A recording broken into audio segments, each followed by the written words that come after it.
Hello everyone, this is the business blogger और आज का हमारा टॉपिक है हाउ टू क्लोज सेल्स। देखिए, सेल्स क्लोज करना ना, मैं अगर आपको एक बात बोलूँ, मान लीजिए आप एक सेल्स पर्सन हो, आपने अभी तक 20-50 हज़ार का सेल्स क्लोज किया, 1 लाख का सेल्स क्लोज किया हुआ है, तो आपके लिए उस रेंज में या फिर 2-3 लाख तक क्लोज करने में आपको कोई इतना इशू नहीं होगा। मैं पर्सनल एक्सपीरियंस से बता रहा हूँ कि जब मैं स्टार्टिंग सेल्स फील्ड से में था, सेल्स में 2-3 हज़ार, 5-7 हज़ार, 50 हज़ार कोई सेल्स आता था, वो तो मैं ऐसे कर लेता था, ठीक है मैं कर लूँगा। मैंने बात की, मुझे पता है कस्टमर कैसा है, मुझे उसका बेस पता है, उसका बात करने का तरीका पता है, क्योंकि अगर कोई 50 रुपये का सामान खरीद रहा है आपसे, तो उसकी हैसियत भी वैसी ही है कि ठीक है भाई, वो बंदा है हमारी रेंज का है, हमसे थोड़ा सा ऊपर है, ठीक है ना, उसका ये होगा। मैं बोलता हूँ कि एक बंदा आपके पास आके बैठा, बोले मुझको उसको 5 करोड़ का सामान खरीदना है आपसे, 5 करोड़ रुपीज़ का कुछ प्रोडक्ट परचेज करना है आपसे। नाउ, आप अगर उस रेंज पे डील ही नहीं करते हो या फिर आपको नहीं पता ये, तो आप पता है क्या करोगे? अगर आप नए नए सेल्स पर्सन हो, आप चले जाओगे अपने बॉस के पास, बोलोगे सर एक मोटी डील आई है, या फिर जाके बोलोगे सर सर सर एक्साइटेड में, सर एक बहुत बड़ा क्लाइंट आया, 5 करोड़ रुपये का सामान खरीदने वाला हमसे, 5 करोड़ का प्रोडक्ट खरीदने वाला हमसे। देखिए, एक चीज़ समझिएगा यहाँ पर, जो कि सही भी है अगर बहुत हद तक, कि आपके माइंड में आप प्रिपेयर होने चाहिए एज़ अ सेल्स पर्सन, कि भाई मेरे पास क्लाइंट 5,000 वाला भी आएगा, 5 लाख भी वाला भी आएगा, 5 करोड़ वाला भी आएगा, एंड मेरे को पता होना चाहिए मेरे को डील कैसा कैसे करना है उनके साथ।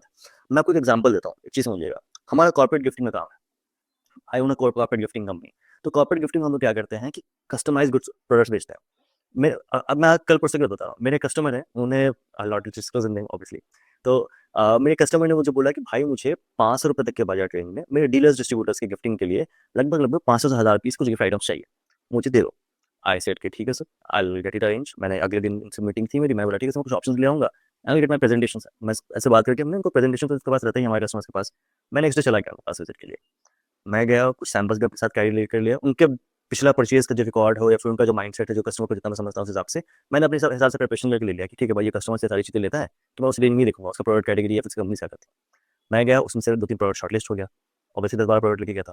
2-3 प्रोडक्ट शॉर्टलिस्ट हुआ, उन्होंने बोला प्राइस शेयर करो इसका फाइनल प्राइस, एंड साथ में मुझे ये भी दो कि ये इसमें क्या-क्या पॉसिबिलिटीज़ है, जो भी इनको अपने हिसाब से कस्टमाइज़ करना था उसका। मैं बोला ठीक है सर, मैं भेजता हूँ। जो चीज़ें वहाँ पर डिस्कस करनी थी हमने कर ली, जो चीज़ें मुझे प्रोडक्शन से डिस्कस करके बताना मैंने कर लिया। नाउ, एक तो ये कस्टमर हो गया, ठीक है, ऐसे कस्टमर से मैं डेली डील कर रहा हूँ, ये है। एक कस्टमर है मेरा, उसने मुझे बोला कि भाई मुझे बैग्स चाहिए, ठीक है, 15,000 पीस, बैग 15,000 पीस। एक का अगर वैल्यू ₹500 है, या एक का वैल्यू, अगर वो सूटकेस की बात करें हम लोग, अगर वो सूटकेस ले रहा है, डफल बैग ले रहा है, तो उसका वैल्यू मान लीजिए ऑन एवरेज मैं ₹1000 पकड़ लेता हूँ, ₹1000 है, तो 15,000 पीस कितने का ऑर्डर होगा? 1000 इंटू 15,000 को आप मल्टीप्लाई कर लीजिए, ऑलमोस्ट 1.5 सीआर के करीब जा रहा है, सो ऊपर ही जाएगा ये, ठीक है। अब इतना बड़ा ऑर्डर है। अब मैं बोल रहा हूँ कि भाई देखिए, यहाँ पर ऐसा नहीं कि प्रोडक्ट कैटेगरी बहुत बड़ा बड़ा हो गया, वो प्रोडक्ट तो नहीं बड़ा है, उसको क्वांटिटी ज़्यादा है। तो आप जब कस्टमर्स के पास जा रहे हो, तो आपका माइंडसेट इस चीज़ के लिए प्रिपेयर होना चाहिए कि भाई वो इतनी बड़ी क्वांटिटी दे रहा है, तो वो 50 जगह से पता करेगा, ठीक है। आप उसको कुछ ऑल फुल प्राइस नहीं बता सकते हो कि सोच रहे हो कि भाई बड़ा ऑर्डर तो लाओ, इसी में चेप दे, पूरा लंबा चौड़ा निकल जाएगा। और ये भी नहीं कर सकते हो कि आप कंपटीशन के चक्कर में अपना प्राइस एकदम लो कर दो। तो यहाँ पर प्ले करने वाली बात होती है कस्टमर्स के माइंडसेट के साथ, कि भाई आप उनको बोलिए कि सर आपका जो बजट है आप मुझे बता दीजिए। सी, पहले तो आप रिलेशनशिप बिल्डिंग बिल्डिंग करते हैं आप, सर सी हम तो आपसे बहुत टाइम से काम कर रहे हैं, आई नो आपको क्या कैसे और क्या चीज़ें चाहिए होती हैं। The only thing I will be asking कि आपका बजट कैसा है, आप मुझे बता दीजिए। आपने मुझे बोला मान लीजिए कि ठीक है मुझे बैग चाहिए 500 या 700 रुपये तक के रेंज का, तो उस रेंज में आपके पास कुछ सैंपल्स आपके पास है, या फिर कुछ शॉर्टेज आपने किया हो तो मुझे दिखाइए, या फिर मैं भी, मेरे पास भी कुछ मैं लेके आया, फिर मैं आपको कैटलॉगों से दिखाता हूँ, जो हम कर सकते हैं। फिर वहाँ पर हम लोग डिस्कस करेंगे, उनके कुछ इनपुट्स लेंगे, अगर उनके पास कुछ ऑलरेडी शॉर्टलिस्टेड है तो हम वो भी देख लेंगे। हमारे पास अगर कुछ नहीं है शॉर्टलिस्टेड, तो हम वहाँ पर अपना कुछ प्रोडक्ट दिखा के कोशिश करेंगे शॉर्टलिस्ट करवाने का। जब हो जाएगा तो हम बोलेंगे ठीक है सर, मैं आपको एक सैंपल रेडी करवा के लाता हूँ, या फिर एक फिजिकल पीस मंगवा लेता हूँ। मैं वो मंगवाऊँगा, सेम डे या नेक्स्ट डे मैं उनको दिखाऊँगा ले जाके, and I will try to close it. सामने वाला बंदा भी अपना हिसाब से दिखेगा, फाइनलाइज़ कर लेगा। ऐसा नहीं है कि इतना बड़ा परचेज़ के लिए वो दूसरे वेंडर्स को नॉक नहीं करेगा, ऑब्वियसली करेगा। छोटे-छोटे परचेज़ के लिए ब्लॉक करते हैं। तो नॉक करेगा, तो भाई आपने जो प्राइस कोट किया हो, आपको पता होना चाहिए कि मार्केट में कहाँ-कहाँ तक जा सकता है।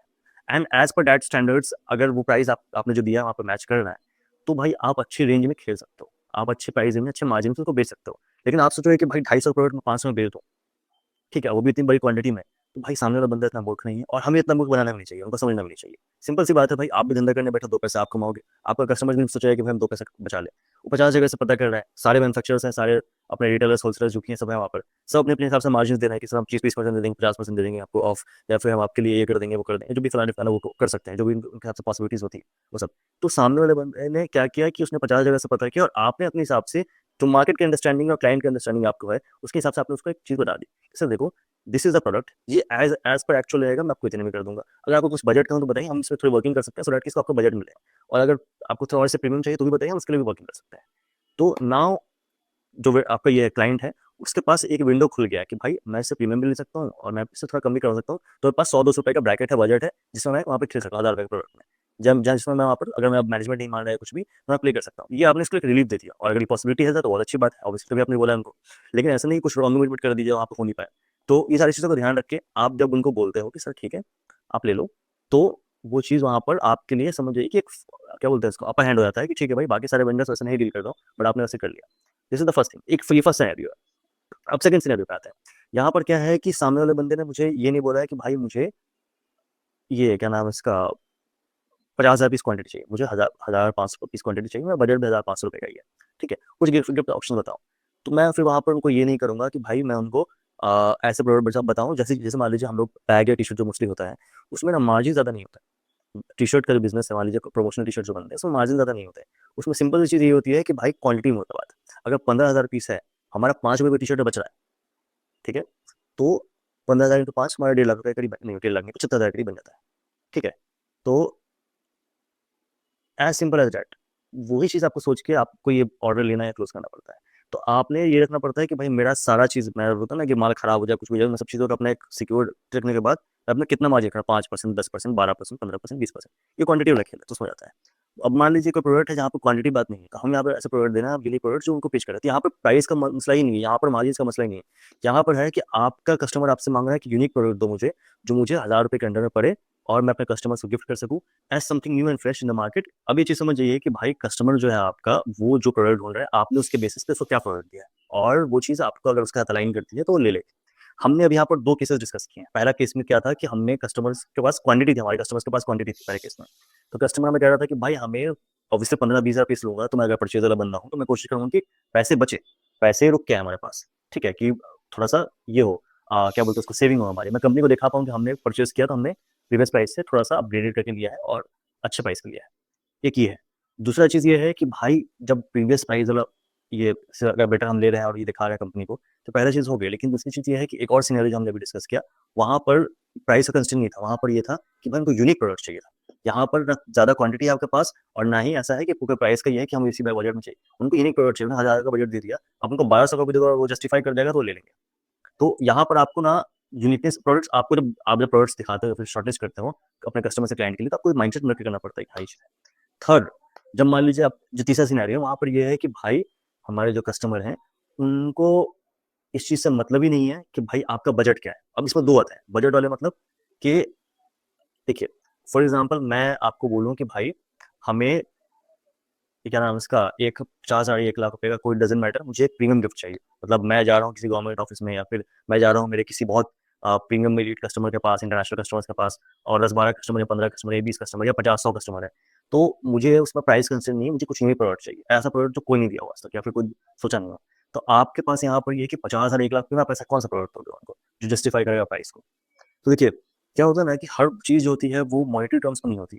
अभी जो मैंने आपको बताया एक एक एग्ज़ाम्पल, जैसे होता है ना कि सेल मी दिस पेन, आपने भी सुना होगा, बहुत सारे लोगों ने बोला है, बहुत सारी मूवीज़ में भी बोलते हैं कि सेल मी दिस पेन, और लोग बाहर बेचते हैं, सब बताते हैं। जिसने मूवीज़ देखी है, जिसने पढ़ा है इसके बारे में, वो बोलते हैं कि डिमांड एंड सप्लाई का खेल है। I will ask you to write something and you will not have pen, you will you will be asking कि ठीक है भाई मुझे पेन दबा, ठीक है खरीद लो मुझसे। This is simple demand and supply. But यहाँ पर ये बात नहीं है, यहाँ पर जो सेल्स में थोड़ा आप इन डेप्थ चले गए। हम लोग यहाँ पर जब हमारे सेल्स में बात कर रहे हैं, यहाँ बंदा बोल रहा है कि भाई मुझे प्राइस का कंस्ट्रेंट नहीं है। ये पेन ठीक है, मुझे चाहिए दे दो, लेकिन मेरे कस्टमर्स को मैं कैसे जस्टिफाई करूँ कि ये 50 लाख या 1 करोड़ रुपए का पेन, कैसे जस्टिफाई करेंगे ये पेन को? तो अभी एक चीज़ समझिए, आपने कभी देखी होगी किसी सीरियल या किसी रियलिटी शो में, कुछ भी, सलमान खान आता है, तौलिया मुँह पूछता है, तौलिया का बोरी लगाता है, 1.5 लाख में बिकता है। वैसे ही जो एंटीक चीज़ों का ऑक्शन होता है, उनका भी वैसे ही प्राइस होता है। तो यहाँ पे बात प्रोडक्ट की नहीं आती, ये प्रोडक्ट वही तौलिया वही ₹200 का, ये पेन वही ₹5 का है। लेकिन जो मेन बात है वो ये है कि भाई उसके प्रोडक्ट की वैल्यू क्या है? क्या उसके अगर उसके साथ कोई इंसिडेंट है, तो एक वैल्यू है।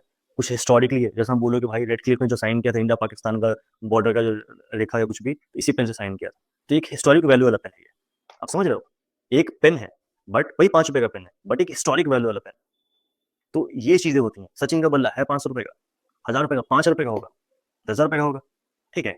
लेकिन अगर मैं बोलूँ कि भाई ये सचिन का बल्ला है, इसमें उससे इस बल्ले से उसने 10 सेंचुरीज़ मारी है, या फिर इसका लास्ट बाइट था, लास्ट मैच में उसने ये वाला बैट यूज़ किया था कुछ भी, और उसको ऑक्शन करूँ, तो भाई लाखों करोड़ रुपए का बिकता है वो। क्यों? क्योंकि सामने सेंटिमेंटल वैल्यू जुड़ा हुआ है कि भाई Sachin is India's greatest player, उसका एक लास्ट मैच का जो बैट है जिसमें उसने कई सेंचुरीज मारी है, वो वाला बैट मुझे मिल रहा है। इसमें बैट की वैल्यू नहीं है, इसमें सचिन की वैल्यू है।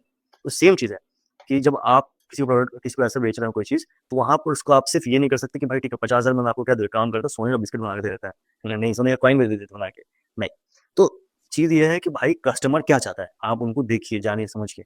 बहुत सारे होते हैं, कुछ आर्टिशियंस होते हैं जिनको पद्म विभूषण मिला होता है, ठीक है? देश का सम्मानित आर्किटेक्ट्स या फिर क्या नाम है इसका, आर्ट एंड कल्चर के वो ये होते हैं, क्रिएटर होते हैं या फिर लोग होते हैं। तो भाई उन लोग भी बहुत सारे आर्ट एंड क्राफ्ट बनाते हैं, आप उनसे आके मिलकर बात कर सकते हैं, आप उनको कुछ प्रोडक्ट उनको दे सकते हैं। अब मैं एक बात बताऊँ कि मेरा एक कस्टमर है, मैं उनको अगर मान लीजिए एक एम एफ हुसैन की पेंटिंग गिफ्ट करूँ, ठीक है? अगर मैं उनको एक एम एफ हुसैन की पेंटिंग गिफ्ट करूँ कि भाई this is the masterpiece of mister M F Husain, और ये है क्या नाम है इसका, उनकी पेंटिंग है, मैं उनको गिफ्ट करूँ, तो यहाँ पर बात प्राइस का तो ऑब्वियसली महंगा चीज़ है वो है, लेकिन एक वैल्यू वाली चीज़ कि भाई एक बहुत ब्रिलियंट आर्टिस्ट उनका ये है, पेन है, या फिर सॉरी एक बहुत बड़ा ब्रिलियंट आर्टिस्ट है, जो उनकी पेंटिंग है वो दे रहे हैं। तो ये जो फैक्टर है यहाँ पर आ जाता है, ये वाला, कि भाई वैल्यू वाली चीज़ है जो गिफ्ट करेंगे। तो कस्टमर्स जो होते हैं वो अपने हिसाब से आपको बता देते हैं, बातों बातों में आपको हिंट भी दे देते हैं कि वो क्या चाहिए। All you need to do is just read, analyse and उसके बेसिस पे और उनके प्रीवियस हिस्ट्री पे, परचेज के बेसिस पे आप उनको कुछ प्रोडक्ट या सर्विस दीजिए, ठीक है? ये चीज़ आगे चल के आपको काम आएगी सेल्स में।